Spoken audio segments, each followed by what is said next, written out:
이 시간 우리 함께 나누실 말씀 누가복음 7장 1절에서 10절까지 말씀입니다. 혹시 방송실 새 번역으로 좀 해주실 수 있나요? 본문? 지금 어렵죠? 네, 그럼 제가 그냥 봉독해 드릴게요.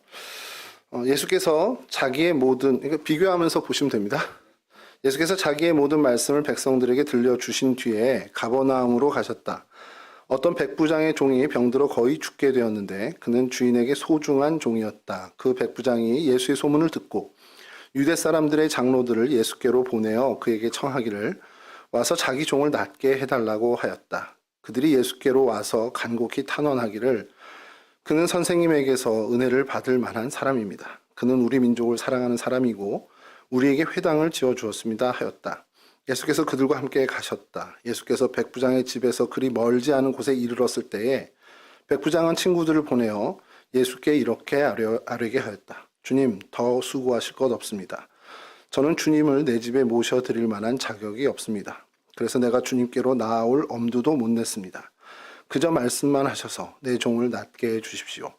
나도 상관을 모시는 사람이고 내 밑에도 병사들이 있어서 내가 이 사람더러 가라고 하면 가고 저 사람더러 오라고 하면 옵니다. 또 내 종더러 이것을 하라고 하면 합니다.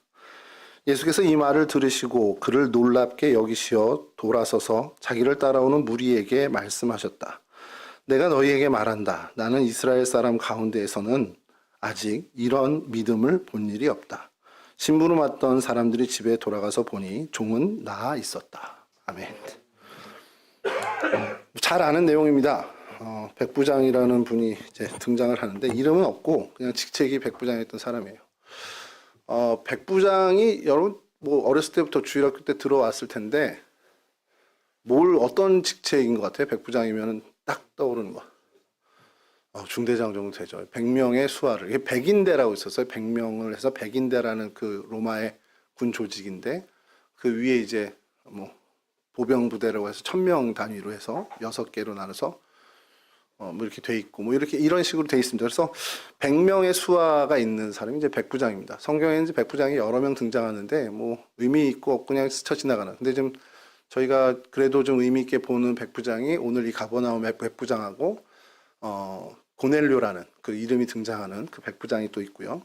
그리고 예수님 십자가 달려 돌아가셨을 때 많은 사람들이 조롱할 때 정말 하나님의 아들이구나라고 고백하는 백부장도 이제 등장을 합니다. 백부장이 일단 기본적으로 군사 조직의 뭐 중대장급인데 일단 기본적으로 이방인입니다. 로마 군인이었고요. 유대를 어쨌든 식민 통치하고 있는 어떻게 보면 지배국의 실질적인 지배력을 행사하고 있는 군인이었어요. 당연히 감정이 좋을 수가 없습니다. 우리가 일제강점기 35년을 좀 생각해 보면 저희 일단은 순사들, 일본 경찰이 있고 이제 헌병대가 있어요. 군대가 있는데 헌병 순사라고 하는 일제 그 경찰 조직은 사실 일본인보다는 한국인이 더 많았습니다. 그러니까 조선인들을 그 직으로 해서 이제 조선인이 조선인의 치안을 담당하게끔 하는 일이 훨씬 더 이제 비중적으로는 더 많았고 실질적으로 일본인은 이제 헌병대가 더 많았죠. 물론 한국인들도 소수가 있었지만 그러니까 이 백부장에 대한 감정, 유대인의 감정은 이제 세리는 약간 이제 우리나라 순사에 대한 감정이라고 보시면 되고 이 로마 군인 것은 우리나라에서 일본 군인을 어떤 대하는 그런 감정이라고 보면은 그래도 제일 좀 이해가 쉬울 것 같아요. 근데 여기 백성의 장로들이 나와서 예수님한테 갑니다. 그리고 이 사람에 대해서 탄원을 하는 거예요. 좀 어색한 본문입니다. 굉장히 성경학자들은 이 본문을 난해하게 했던 것이 도대체 이 백부장이 어떤 사람이길래 이 장로들이 어떻게 보면 굉장히 감정의 골이 깊어야 되는 이 두 그룹 사이에 서로 이해가 되고 협력이 되고 서로를 위해서 탄원까지 해준다는 거죠. 그러면서 장로들이 하는 얘기가 뭐냐면 유대인을 사랑했다는 거예요. 이 사람이. 유대인을 사랑했고 거기에 이제 하나 더 얘기하는 게 회당을 지어줬습니다. 근데 여러분들이 본문을 읽을 때 회당을 지어줬다가 뭐 별로 감흥이 없잖아요. 뭐 그냥 교회 하나 지어줬는데 뭐 예배당 하나 지어줬는데 이런 얘기 하잖아요. 근데 이건 그 의미가 좀 다릅니다. 그런 의미 정도가 아니라 이들의 정말 제일 우선되는 정체성입니다. 유대인들이 성전이 제일 큰 정체성인데 성전이 파괴된 이후고 성전이 뭐 있다 해도 사실은 그 헤롯이 지은 성전이기 때문에 조금 그 그룹을 좀 멀리하는. 그래서 회당 중심으로 이제 포로기 이후에는 사실 회당 중심으로 신앙이 계속해서 전달했는데, 그래서 이 회당은 정말 신앙의 산실인 거예요. 그러니까 우리가 생각하는 예배당보다도 훨씬 더 의미가 깊은. 그러니까 정말 이 유대인의 정체성에 어떻게 보면 정말 가장 큰 기둥이 되는 부분인데, 이것을 지배계층인 그 백부장이 건설해줬다, 건축해줬다. 그리고 뭐 어떻게 보면 비용을 댔는지는 모르겠지만 그것까지 다 해줬다라는 것은 이들과 정말 어떻게 보면 한 혈연, 한 핏줄이라고 해도 과언이 아닐 정도. 아니 오히려 유대인들보다 더 유대인다운 모습으로 해준 거라는 거죠. 그러니까 이 장로들이 와서 그 사람의 기도 제목을 예수님께 가져오는 거죠. 사실 백부장이 아파요. 백부장이 죽을 병에 걸렸어요 해서 장로들이 왔다 그러면 그래도 이해가 되는데, 백부장의 종이 아픈 걸 장로들이 와서 간청을 하는 겁니다. 이거는 좀 그래요. 뭐 세준 형제네 집에 강아지가 있는지 모르겠습니다만 없죠. 뭐 반려견이 있다 치죠. 너무 힘들어. 죽을 지경이 됐어. 그게 이제 세준 형제의 기도 제목이 됐어요. 근데 그걸 예를 들어서 저한테 요청을 해.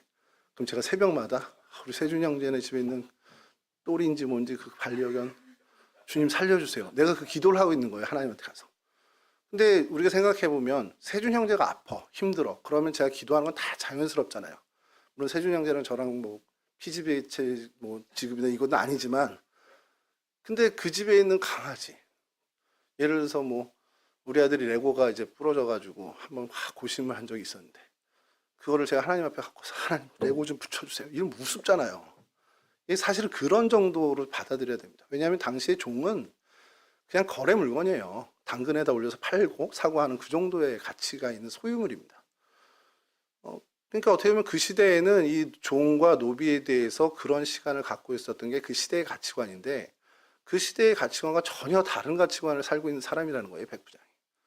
저는 그래서 이런 것들이 다 정말 복합적으로 이 사람의 어떤 삶의 모습, 사람의 모습을 갖추게 했고, 그것이 이 유대 장로들에게도 어필이 된 거죠. 그래서 이들 역시도 그가 고민하는 기도의 제목이면 그게 소유물이 됐던 노비가 됐던 뭐가 됐던 이들도 함께 기도하는 기도의 제목이 됐다라는 겁니다. 그러니까 이 유대의 장로들하고 이 백부장은 어떻게 보면 그 한 신앙을 공유하는, 어떻게 보면 생각과 가치관을 공유하는 그런 어떤 그 관계가 이미 형성돼 있다라고 보는 거죠. 여하튼 그런 사람이 있었는데, 그의 제일 지금 큰 고민거리는 이 사랑하는 종이 병들어 죽게 되었다는 겁니다. 여러분들 나이에는 그렇게 경험하기가 쉽지 않겠지만, 아직은 여러분들이 살아가면서 여러분들의 소중한 뭐 가족이 되었던 어떤 사람이 되었건, 그들이 정말 힘들고 혹은 정말 생명이 위독하다라는 소식을 들었을 때 여러분들의 마음은 분명히 무너질 거예요. 상상 잠깐 해보죠. 옆 사람 잠깐 바라보세요. 옆 사람이 없으면 뒤를 바라봐야지, 호은아. 자, 이분이 지금 내 옆에서 항상 웃고 계시는데 오늘 아프다는 소식을 들었다고 상상해 보시죠. 날 보면서 그런 생각을 하네. 그리고 이 공동체 안에 있는 이 관계보다 더 어떻게 보면 가까운 여러분들의 가족 중에 누군가가 병들어 정말 병원에서도 포기했다라고 상상을 해보십시오. 여러분 그럴 때 어떻게 해야 될까요? 해야 될까요가 어떻게 하게 되겠습니까? 여러분 스스로를 생각하면.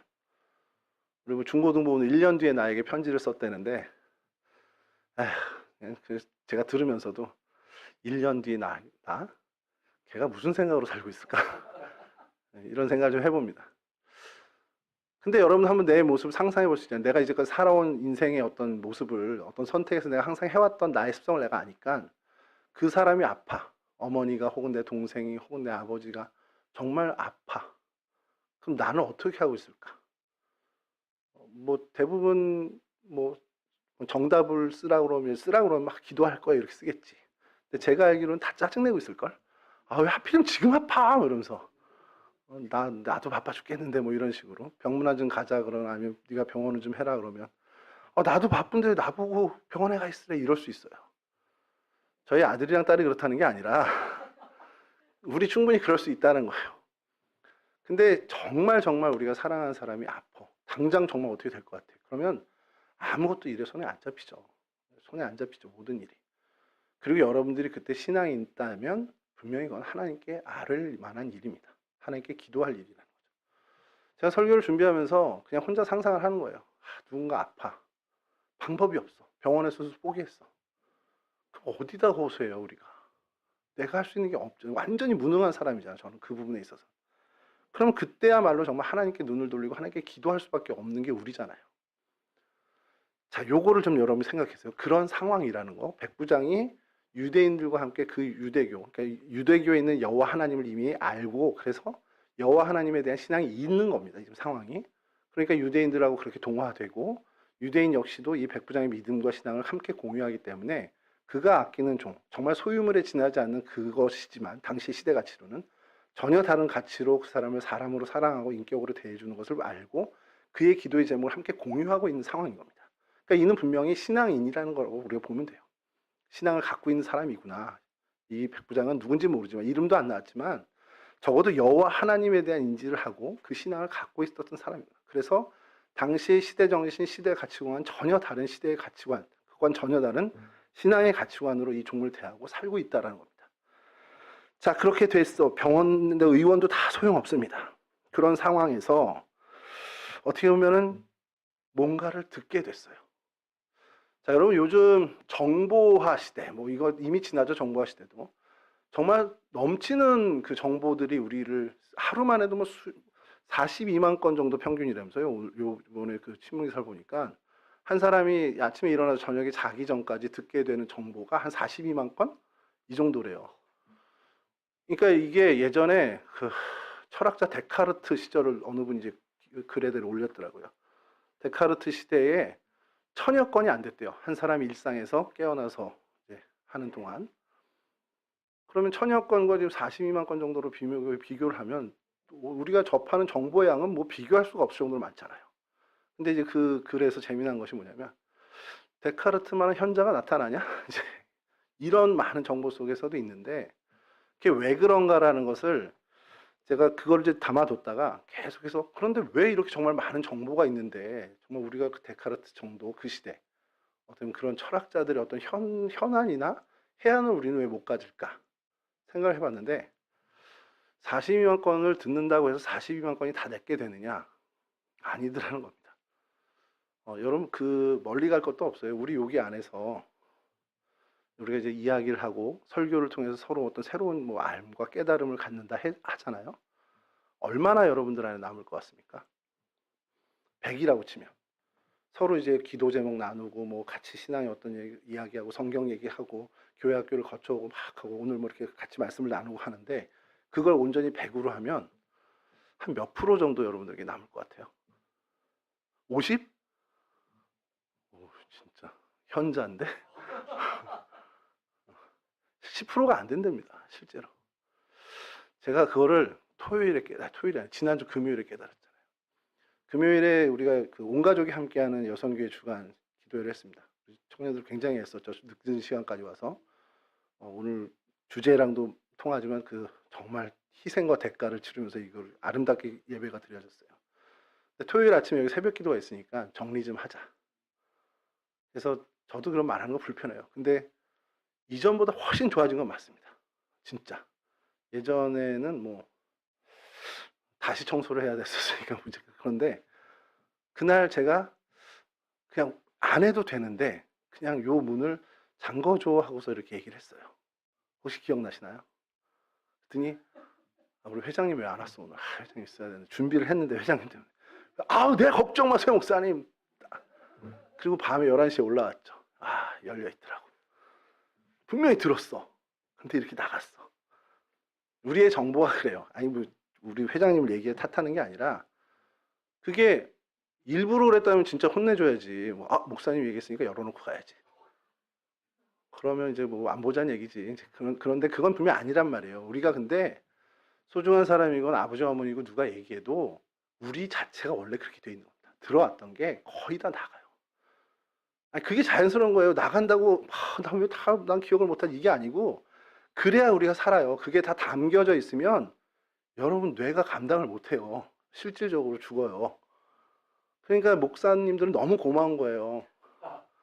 설교를 계속해도 기억을 못해. 분명히 백부장에 대한 얘기 우리 했었을 겁니다. 제가 여기 3년 동안에 한 번은 했을 거예요. 찾아보면 한 번 정도 있을 텐데 아무도 기억 못하잖아. 이게 은혜입니다, 저한테. 지금 오늘 또 다른 얘기를 해도 몰라. 들은 것 같긴 한데라는 건 있지만, 그러니까 어쨌든 우리는 그렇단 말이에요. 근데 남는 건 뭐겠어요? 원래 정보는 다 하루에 40만 건이 와도 다 나갑니다. 나간다고 보면 돼요. 90%가 나가면 나간다고 봐야 돼요.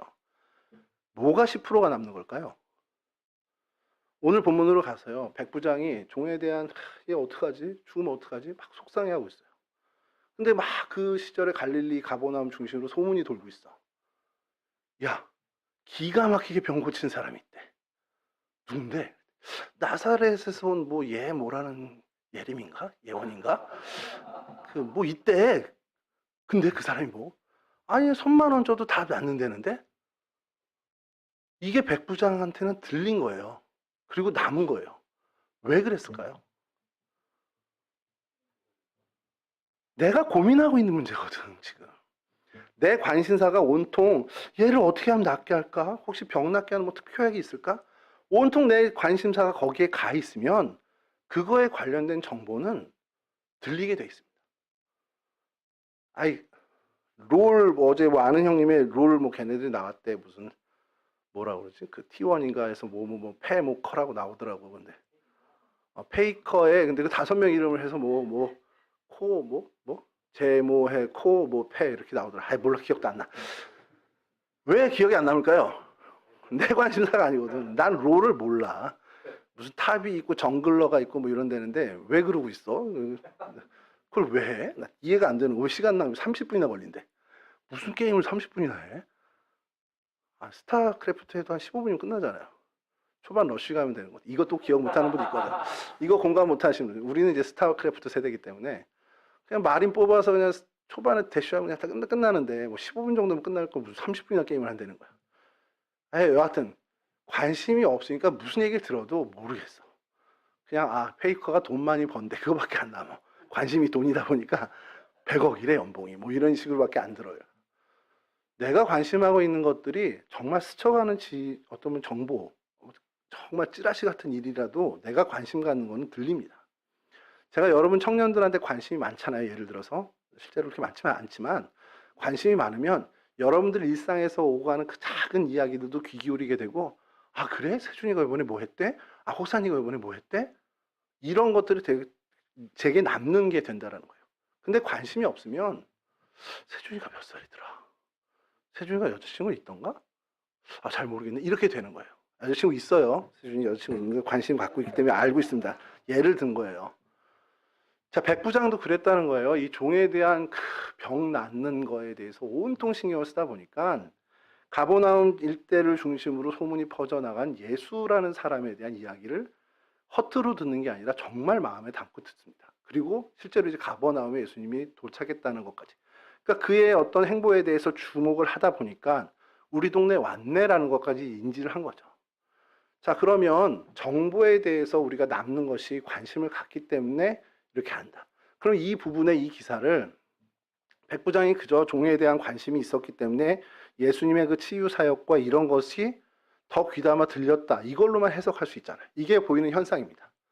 근데 우리가 신앙인들은요. 일상에 우리가 벌어지는 일들을 그냥 어떤 현상에서 원인과 결과를 찾듯이 백부장이 평소에 이런 생각들에 꽂혀 있다 보니까 예수의 이런 생각에 이런 소문에 대해서 민감하게 그래서 잘 그 정보를 캐치한 거야. 이걸로 설명하면 사실 끝나는데 우리는 한 걸음 더 나가야 된다는 거예요. 이렇게 소문에 대해서 캐치를 할 수 있게 된 것이 무엇이냐. 그저 이 사람이 관심사를 갖고 있었고 그 관심사 때문에 캐치한 거다라고 한다면 그냥 세상 사람들의 이야기하는 정도에서 끝나는 거지만 우린 신앙인이기 때문에 거기서 한 걸음 더 들어가서 그 모든 배경에 하나님이 계시다라는 것을 인정하는 거라는 겁니다. 그래. 이런 어떤 모든 일련의 과정을 하나님이 하셨구나. 지난 금요일에 참석했던 청년들은 기억하시겠지만 시편 84편을 목사님이 그날 하게 된 거는 그날 정한 게 아닙니다. 시편을 하시기로 금요일날 시편을 계속 한 장씩 한 편씩 나눠야겠다라고 84주 전에 계획했고 그게 시행됐고 그리고 그날 84편 주의 성전에 문지기로 있는 것이 좋사오니 라는 그 본문이 그날의 본문이 되었고 근데 그날 그 본문이 공유됐기 때문에 찬송곡을 골랐다? 저는 절대 주한에게 그런 치밀함이 있다고 생각하지 않습니다. 그냥 정말 그 크루바 자꾸 찬양하라라고 그 자꾸 오류된 정보를 해가지고 성도들이 크루바가 히브리어로 찬양하래 이런 뜻으로 얘기를 하고 계시는 게 내가 참 답답하지. 여하튼 크루바가 기도를 했건 아니면 어떤 자신들이 토론을 했건 간에 그 찬송곡을 고른 꽃들도로 연습하는데 깜짝 놀랐어요. 미리 알고 했을 리는 없을 텐데 분명히 내가 제대로 아는데 쟤들이 시편 84편 읽었을 리가 없을 텐데 본문도 몰랐을 텐데 라는 생각으로 들으면서 좀 깜짝 놀랐죠. 근데 목사님이 설교 중에 하시잖아요. 하나님이 하신다. 우리는 이 현상을 보면서 아 현상이 이랬구나 인과관계가 이렇구나라는 걸로 끝나서는 안 됩니다. 그 너머에 아 하나님이 이렇게 우리를 정말 이렇게 정말 치밀하게 섬세하게 다 하나님이 엮어서 우리에게 은혜를 주시는구나. 자 그렇게 하셨는데 중요한 건 이게 하나님이 하셨다라고 고백하는 인지하고 고백하는 것과 아닌 것의 차이는 어마어마한 차이가 난다는 거죠.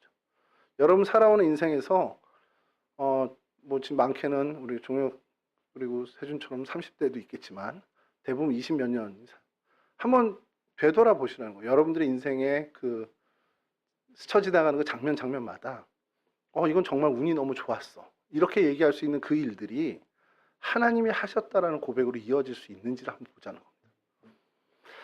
아까 처음에 말씀드린 것처럼 백부장은 유대인들과 이렇게 동화될 수 있을 정도의 믿음을 가진 사람이라는 거죠. 그럼 그는 예수님에 대한 소문을 그저 정보로만 받는 것이 아니라 아 하나님이 이렇게 역사하시는구나 라는 것까지 나아가는 믿음이 있었다는 겁니다. 그걸 어디서 찾냐면 사람들을 보내서 예수님께 호칭하는 것이 우리 한글 성경에만 나오는 게 아닙니다. 실제로 퀴리오스라고 합니다. 뭐 주님을 주님으로 하는데 뭐가 어려워요? 홍길동도 아니고 이렇게 얘기하겠지만 로마 군대의 중대장급으로 있는 백부장이 어떤 일을 대상으로 퀴리오스라는 단어를 썼다. 이건 어마무시한 일입니다. 실제로 로마 군은 황제에게만 퀴리오스라는 호칭을 하게 돼 있어요. 근데 식민지 백성, 나사렛 출신의 유대 청년, 이제 30 갓 넘은 30대 초반의 청년에게 퀴리오스라는 호칭을 법들을 통해서긴 하지만 퀴리오스라는 칭호를 했다는 것은 이미 그는 이 모든 일들을 하나님의 역사로 보고 있다라는 그러한 믿음을 갖고 있던 사람이라는 겁니다. 사실 오늘 본문에서는 이 점이 제일 중요한 것 같아요. 병든 종에게 관심을 갖게 됐고 그래서 그 소문을 듣고 예수에 대한 소문 그래서 그 모든 일들을 스스로 하긴 어려우니 장로들을 보내서 청하게 되는 이 모든 일련의 과정 속에 아 그가 종에 대한 관심이 많고 사랑이 많아서 이러한 일 물론 이제 시대의 가치관과 다른 행동으로 사는 사람이라는 것을 발견하지만 그 현상 말고 그 너머에 그가 가졌던 그의 믿음과 신앙을 우리가 발견해야 한다는 거죠. 그 퀴리오스라는 호칭에서부터 시작을 합니다. 그런데 이 사람의 믿음이 어느 정도였냐? 그냥 퀴리오스라고 고백해 황제에게 드릴 칭송을 어떻게 칭호를 예수에게 하면서 사실은 이게 밝혀지게 되면 그는 자리 보존이 쉽지 않을 수 있는 상황입니다. 역사적인 어떤 그 배경을 보면 그럼에도 불구하고 그는 결단하는 거죠. 예수님을 진짜 유대교에서 이야기하는 메시아로 인정했다라는 거니까. 근데 태도가 좀 독특하죠. 마태복음에서는 동일한 사건을 마태복음 8장에서는 백부장이 직접 예수님께 나온 것처럼 기술이 되어 있습니다. 분명히 어디에 나와서 뭐 백부장이 직접 나왔다 이런 표현은 없지만 예수께 아뢰되 이렇게 하면서 분명히 예수님 앞에 온 것처럼 기술이 되어 있어요. 근데 누가복음에서 그것을 좀 더 상세하게 기록한 것이 그가 나온 건 맞죠. 그러니까 그의 말을 전한 거죠. 그가 실제로 못 나왔지만 그의 간청이 무엇이고 기도의 제목이 뭔지는 장로들을 통해서 알려줬다라는 거예요. 그러니까 그것을 이제 마태복음에서는 그가 이제 주님께 아뢰다라고 이제 표현을 하는 건데, 자 와서 도와주십시오. 그래서 예수님이 길을 떠납니다. 독특한 일이 하나 벌어지는데 거의 다 왔을 때쯤 이 친구들이 또 와요. 백부장의 친구들이 예수님께 나와서 예수님 생각해 봤는데 저희 집에 오는 건 좀 어려울 것 같고요. 그냥 여기서 말씀만 하시죠. 이거를 주석을 찾아보면 이게 좀 주석을 찾아보게 될 수밖에 없는 게 예를 들어서 여러분 신방 요청을 했어요. 우리 담임 목사님을. 세준이가 신방 요청을 했어요. 벽산 아파트 몇 동으로 좀 목사님 와서 저희 강아지 안수 좀 해주시고 이렇게 했단 말이에요. 예를 들어서 그걸 이제 저한테 전화를 해서 제가 이제 약속을 잡았어. 그래서 이제 가고 있었어. 2시까지 들어갈게 하고서 연락하고 가고 있는데 벽산 아파트 정문쯤 갔더니 갑자기 이제 세준이 아는 사람이 또 오더니 목사님 생각해봤는데 세준이가 오지 말래요. 그냥 교회에서 기도해 주셔도 될 것 같다고 합니다. 이렇게 했다 치죠. 그 상황만 여러분 보세요. 세준이가 그럴 사람은 분명히 아니지만 그 다음부터 저는 세준이를 안 보겠죠. 이런 사가지가 있어 뭐 이러면서 사실 그런 상황이에요. 이 상황이. 저는 되게 궁금한 거예요. 백부장이 이렇게 무례한 사람인가 싶은 거죠. 아니 오래 놓고서 중간에 오지 말라는 거는.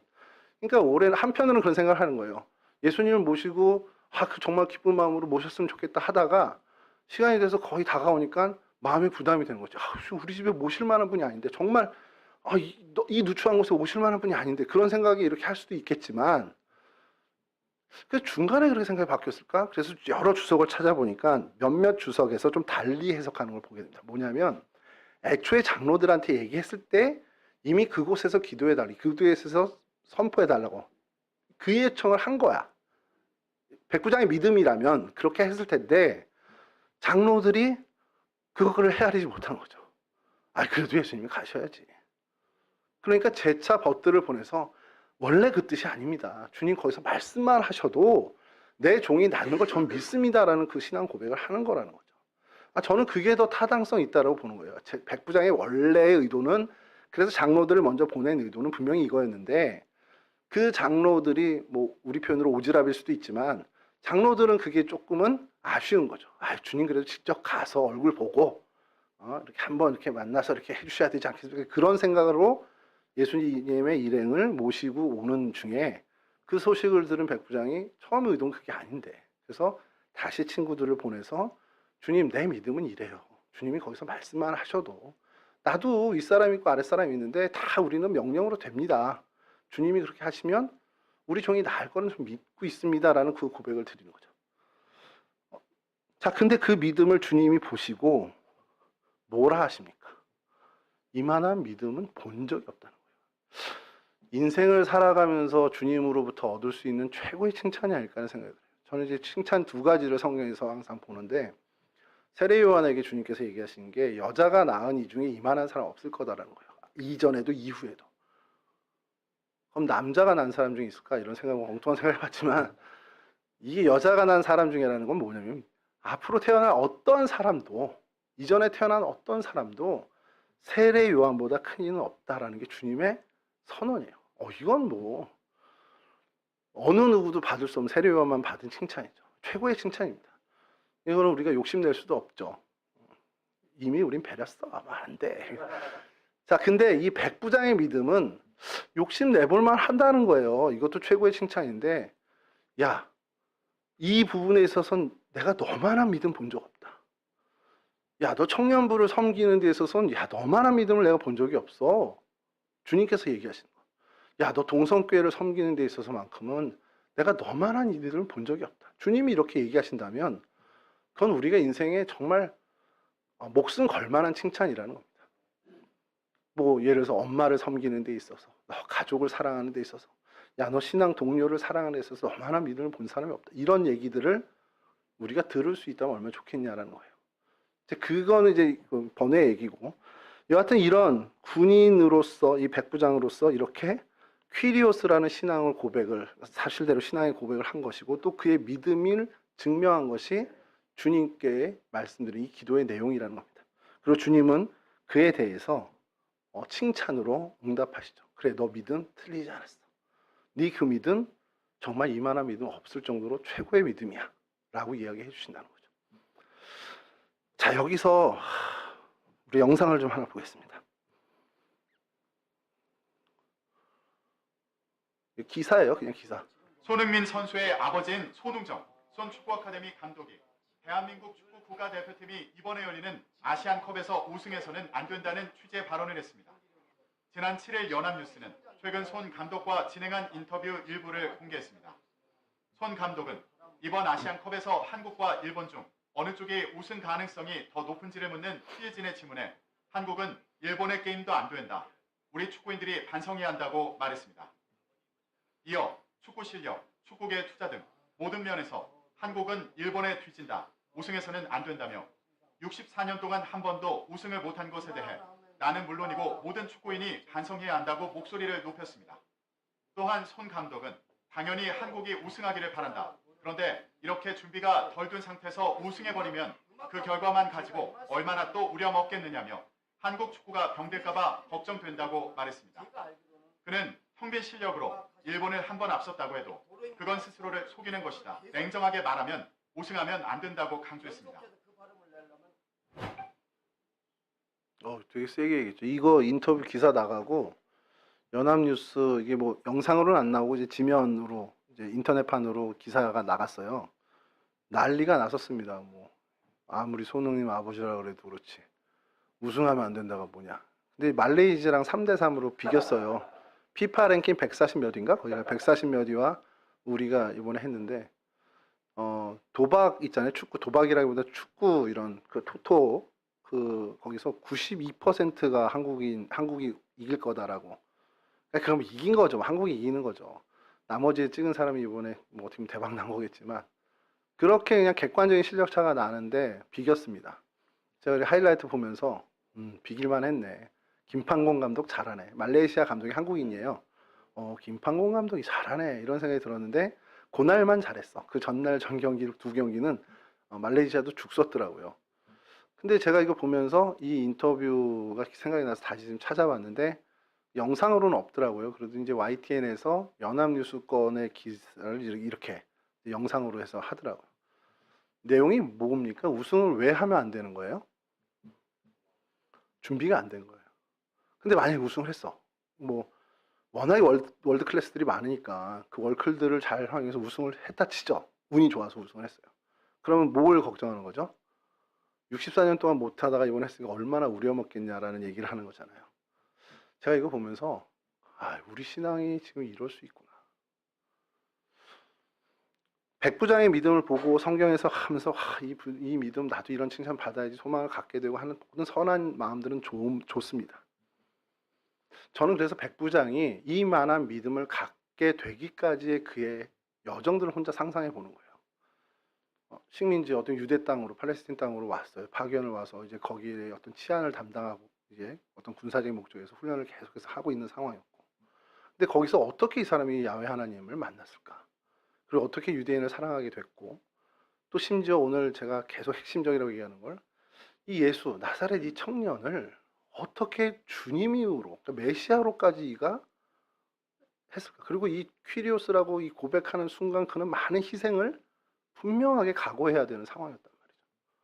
그럼 그의 신앙의 여정은 우리가 감히 상상할 수도 없는 정말 많은 인고의 시간과 많은 뭐 생각만으로 되는 건 분명히 아닐 겁니다. 그런 많은 갈등과 그 안에서의 정말 그 투쟁 같은 전투와 같은 전쟁과 같은 것들이 있었을 거라는 거죠.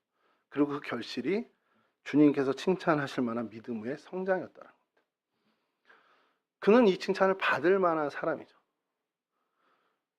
그럼 우리는 어떻겠냐는 거예요. 저는 백부장을 보면서 드는 생각이 그가 신앙을 이만큼 가져갈 이만한 믿음을 가질 만한 상황이나 정황적으로 유리했나? 훨씬 더 불리했죠. 누구에 비해서? 유대인들에 비해서.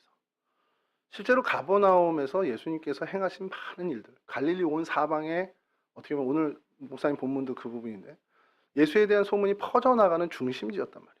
근데 정작 가버나움의 유대인들은 어땠는지 아세요? 예수의 복음을 제대로 받아들이지 않았습니다. 그럼 유대인들에 비해서 이 백부장은 더 열악한 상황이었어요. 복음을 받아들이거나 예수님의 어떤 놀라운 일들, 그것을 목격하거나 어쨌든 우리로 치면 신앙적인 어떤 부분에 있어서 굉장히 소외됐고 열외적인 부분에 있었던 사람임에도 불구하고 유대인들을 넘어서는 어떻게 보면 최고 칭찬을 받는 신앙을 갖게 됐다는 거죠. 물론 그 뒤에 어마어마한 그의 정말 치열한 일들이 신앙의 분투가 있었겠죠. 그러면서 오늘 우리를 보는 겁니다. 여러분들의 신앙의 그 상황과 정황을 보세요. 믿음 갖기에 좋고 유리한 상황입니까? 아니면 정말 여러분들이 열악한 상황입니까? 목사님, 나는 부모님이 교회 오는 거 정말 반대해서 아침에 도서관 간다고 교회 오는 거예요. 이런 친구가 예전에 한 명 있었는데 요즘 도무지 볼 수가 없습니다. 분명히 그런 핍박을 하면은 안 오거든요. 도서관 가거든. 교회 안 오거든요. 여러분 중에 그런 분이 있나? 라고 생각하면 제가 볼 땐 제가 아는 바로 현재는 없습니다. 그러면 여러분 우리는 신앙을 갖게 뭐 백부장의 믿음까지는 아니더라도 주님으로부터 칭찬받는 믿음의 수준에 이르기까지의 어떤 믿음이 있다면 그 목표가 있다면 사실 우리는 좀 유리한 위치에 있는 거예요. 하긴 뭐 3, 4년 전엔 분리했습니다. 비전룸에서 예배드리고 그런 모습 보면서 아까도 최 집사님하고 잠깐 얘기했는데 15년, 16년 만에 제가 이제 돌아왔는데 아직도 비전룸에서 예배를 드리고 있는 거예요. 중고등부가. 그래서 아니 왜 아직도? 물론 이제 저쪽 교육관에 잠깐 갔었지만 그러고서는 이제 우리 뭐 곽장로님 와 계시지만 태바오를 이렇게 지으면서 처음에 여기 이제 이거 붙이고 막 나올 때 눈물이 날 정도였어요. 저는 뭐 지금도 볼 때마다 감사해요. 감사한 게 그 비전하고 생각해 보면 제가 얼마나 웃긴 일이 이제 개인적인 건 잠깐이지만 여기서 이제 우리 크로바를 비롯해 청년부 찬양대님 계속해서 하잖아요. 그러면서 막 불만을 토로하는 거예요. 우리 이 장비가 안 된다고. 이거 뭐 이거 약하다고. 이거 다시 구입해야 된다고. 그 듣고 있으면서 속으로 생각하죠. 야, 비전음 때 생각해라. 배가 불렀구나. 이런 드럼 어디서 이게 방진 패드를 이거를 우리 집사님 구매할 때 방진 패드까지 가서 봐서 내가 이분이 대대적으로 작정을 했구나 이 생각이 들었단 말이에요. 보통 안 해요. 이거 최 집사님이 식견이 있으니까 이게 방진 패드를 하는 거지. 대부분 전자드럼 구매하는데 열에 9은 이거 안 합니다. 아니 100에 99은 안 합니다. 그래서 방진 패드가 온 거야. 그래서 이 사람들이 제대로 한번 놀아보려고 그러는구나. 비전음 때 생각해 보시면 물론 이제 그렇다고 그럼 불만 갖지 마라 이게 아니라 발전을 위해서 우리가 뭐가 필요한 거 더 얘기하고 해야겠지만 그게 이어져서 진짜 불평불만으로 이어지면 안 된다는 거예요. 일단 우리는 감사함의 기본이 깔려 있고 거기서 하나님이 주신 이거 우리가 더 잘 활용하자라는 차원에서 요거 필요해 목사님 요것도 필요해 하고 MX88이 들어왔잖아요. 이렇게 가는 건데 우리는 신앙생활하기 되게 좋은 환경이 됐습니다. 더 좋은 환경이 됐습니다. 테바올 이것도 우리 신앙의 여정에 굉장히 순기능을 분명히 할 거라는 거죠. 자, 그러면 열악한 상황에서 믿음을 길러낸 백부장은 우리에게 어떤 교훈을 주냐는 거죠. 사실 우리가 백부장에서 교훈을 얻는 것도 중요하지만 이 유대인들에게서 교훈을 얻는 것도 중요합니다. 그런 좋은 열악한 상황에서 주님이 기대하시는 믿음의 수준까지 못 자라났습니다. 근데 그게 내가 될 수도 있다는 거예요. 우리의 상황이 열악하지 않은 거에 감사합니다. 그러면 우리가 백부장만큼은 아니더라도 주님이 그래도 좀 칭찬할 만한 믿음의 수준까지는 우리는 가야 되지 않겠냐라는, 왜냐하면 상황을 주님께서 이렇게 좋게 해주셨으니까. 최 지사님하고 저 뒤에서 잠깐 얘기했는데 우리가 신앙을 얻고 믿음이 강화되는 계기들이 좀 있어요. 감사한 것은 우리 최 집사님은 이제 정말 루틴하게 계속 신앙생활을 해오면서 어느 날 주님께서 은혜를 주시는 그런 어떤 경우에 신앙의 어떤 은혜를 받은 경우고, 제 주변에 더 많은 경우는 순탄하게 잘 가시다가 한번 제대로 꼬꾸라져서 주님을 만나는 경우를 너무 많이 봅니다. 근데 제가 그것을 많이 목격하면서 이제 어릴 때부터 목격한 거죠. 저희 집도 그랬고, 저희 집도 제가 삐뚤게 나가지 않은 거 감사합니다. 제가. 난 비행 청소년이 돼도 10번은 더 됐을 만한 그 상황이었는데 그래도 참 막아주셔서 감사한 정도예요.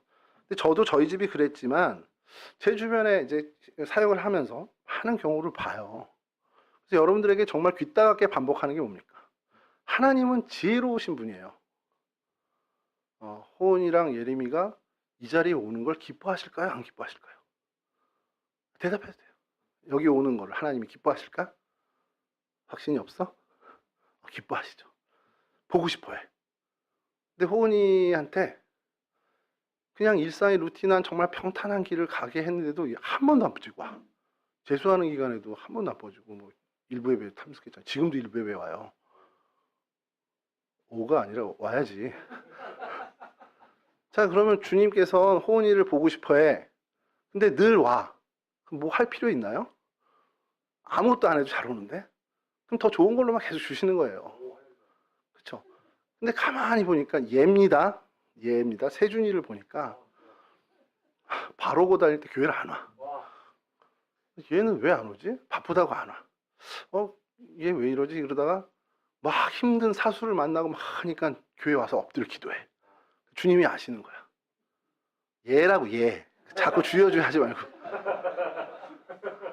그러니까 주님이 세준이는 이 꼴통 같은 사수를 붙여줘야 잘 오는구나.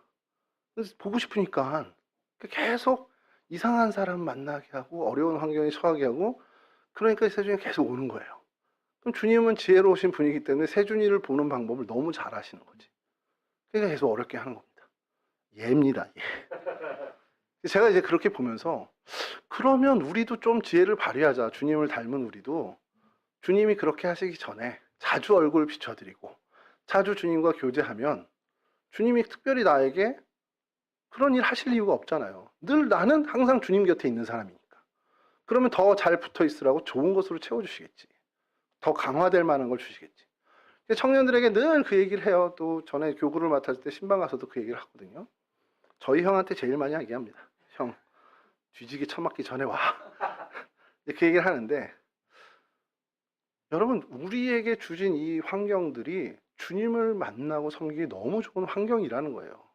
우리 가정사는 제가 어떤 짓을 세운 건 모르지만 적어도 여러분 제 눈에 비친 여러분들의 환경과 이 모든 것들은 주님과 교제하고 믿음을 길러나가기에 너무 좋은 환경입니다. 이 환경을 주시면서 주님께서 여러분들에게 요구하시는 건 많지 않습니다. 교회학교 교사해야 돼? 이런 얘기도 안 하세요. 너 일부 예배 와야 돼? 그 얘기도 안 하세요. 정말 아주 쉬운 것 하나 요구하십니다. 예배자로 살아. 뭐 일부 예배까지 안 와도 돼요. 이 예배 와도 되고 정말 여러분들이 아침에 늦잠 자고 일어나서 와서 교회 예배 해도 되고 교회학교 교사까지 안 해도 주님이 뭐 그거 안 한다고 뭐라고 안 하세요. 근데 주님께서 여러분들에게 요구하시는 건 정말 단 하나 너무 단순한 예배자로 좀 살자. 근데 이 예배자로 산다라는 게 조금 우리가 생각해야 되는 것이 그래요? 그러면 시간 맞춰서 딱 가서 앉아있다가 그냥 나오면 되는 거예요? 그게 아니라 이 예배에 대해서 좀 집중하라는 거죠. 예배를 좀 소중히 여기고 이 하나님을 만나는 시간이 내게 기쁨이 되는 자꾸 집사님 거론해주시면 집사님하고 저 뒤에서 얘기할 때 현타를 제가 맞은 게 백날 목사님 떠들어 봐야 애들 안 듣습니다. 이제 그 뉘앙스로 이제 말씀하시는데 근데 제가 결단한 게 있어요. 아까도 얘기했지만 백날 얘기도 안 듣거든. 그러면 어차피 안 듣는 거 얘기하지 말자 이런 생각도 해봤어요. 불편해지니까 얘기하지 말자 생각을 했는데 아닌 거야. 광야에 외치는 소리답게 듣던 안 듣던 나는 얘기를 해야 되는 사람인 거야. 이 자리는 제 어쨌든 위치는 여러분이 듣든 안 듣든 얘기를 해야 돼요. 그러다 얻어 걸리는 게 하나 있겠지. 그래서 조금 순기능이 돼서 여러분들의 신앙에 도움이 된다면 뭐 100편 설교했는데 0.1편 정도 들었어. 근데 그게 귀에 남았어. 그래도 성공이다. 이 생각을 하는 겁니다. 다른 거 없습니다. 정말 주님이 여러분들에게 원하시는 건 여러분 주님과 얼굴 자주 마주치고 예배자로 살고 여러분들 생활을 하면서 하나님이 늘 내 염두에 계셔서 모든 선택의 기로에 섰을 때 내가 하나님의 백성 예배자다운 우리 생활 예배라고 요즘 그걸 얘기하더라고요. 그래서 그 예배자다운 선택을 하는 것 어렵지 않습니다. 주님과 가까이 있어서 주님의 마음을 읽고 주님의 어떤 그 시선을 내가 확보하게 되면 정말 자연스럽게 그 선택의 기로에서 주님이 원하시는 길을 선택하는 사람이 될 수 있어요. 그러니까 가까이 하는 게 제일 중요합니다. 주님과 가까이 하는 것. 주님과 빈번하게 만나고 주님을 늘 가까이에 두는 말씀이신 주님이시니까 당연히 말씀으로 주님을 만나는 일이 더 중요하겠죠. 그래서 우리 뭐 큐티도 하는 거고 계속해서 말씀에 대해서 강조하는데 말씀을 늘 가까이 두는 그 삶을 살면 여러분 이 백부장이 받았던 칭찬까지는 아니더라도 주님께서 여러분들을 칭찬할 만한 믿음의 수준으로 분명히 여러분이 자라날 수 있다는 겁니다. 다음 주에 또 잊어버리면 또 이 본문으로 우리 말씀을 나누겠지만 여하튼 여러분 제대로 주님을 주인으로 삼으시기 바랍니다. 백부장이 퀴리오스라고 주님을 제대로 고백한 것처럼 여러분 역시도 주님을 정말 주님으로 삼는 신앙의 고백이 있길 바라고요. 그리고 여러분 이 백부장이 주님께서 가라면 가고 오라 하면 한다. 주님께서 말씀만 하셔도 내 종이 나을 믿습니다라는 그 믿음처럼 여러분도 정말 주님의 그 능력을 신뢰하는 사람으로 나갔으면 좋겠습니다. 여러분 고민 있잖아요. 여러분 기도의 제목 없으세요? 다 있잖아요. 뭐 몸이 아픈 것뿐만 아니라 여러분들 진로와 여러분들의 미래에 대해서 불안하잖아요. 내가 이 진로를 가서 앞으로 나 어떻게 살아야 되지? 그림이 안 그려질 수밖에 없습니다. 그럼 여러분 어떻게 할래요? 내 능력으로 안 되잖아요. 그게 내 능력으로 되는 게 아니잖아요. 그럼 여러분 그거 누가 맡아주셔야겠습니까? 주님이 맡아주셔야죠. 하나님이 맡아주셔야죠. 근데 하나님한테 그 믿음, 하나님이 그런 능력이 있으시다는 믿음이 있다면 기도하겠죠. 근데 생각하는 거죠. 하나님도 못할걸? 이렇게 되면 기도 안 합니다. 백부장은 그런 믿음이 아니었다는 거예요. 말씀만으로도 나을 거예요. 손 안 얹으셔도 돼요. 그 정도까지 안 하셔도 됩니다. 정말 주님의 능력에 대한 이런 정말 신뢰가 우리 가운데 있어야 된다는 거죠. 근데 하나님 나 그런 믿음이 없어요. 그런 신뢰가 없어요. 그럼 그것도 기도하세요. 하나님 나 하나님에 대한 정말 주님의 능력에 대한 정말 신뢰가 내 안에 있었으면 좋겠습니다. 그것도 좀 기도하시는 우리 청년들이 되었으면 좋겠습니다. 여러분들에게 주신 이 모든 상황, 특별히 예배의 모든 일들, 우리가 소홀히 하지 않고 가볍게 여기지 않고 정말 주님을 무한히 신뢰하면서 주님을 바르게 고백하는 그 신앙의 여정을, 그 예배의 여정을 걸어가는 저와 여러분 되실 수 있기를 주님의 이름으로 간절히 축원합니다. 우리 찬양 하나 더 하죠.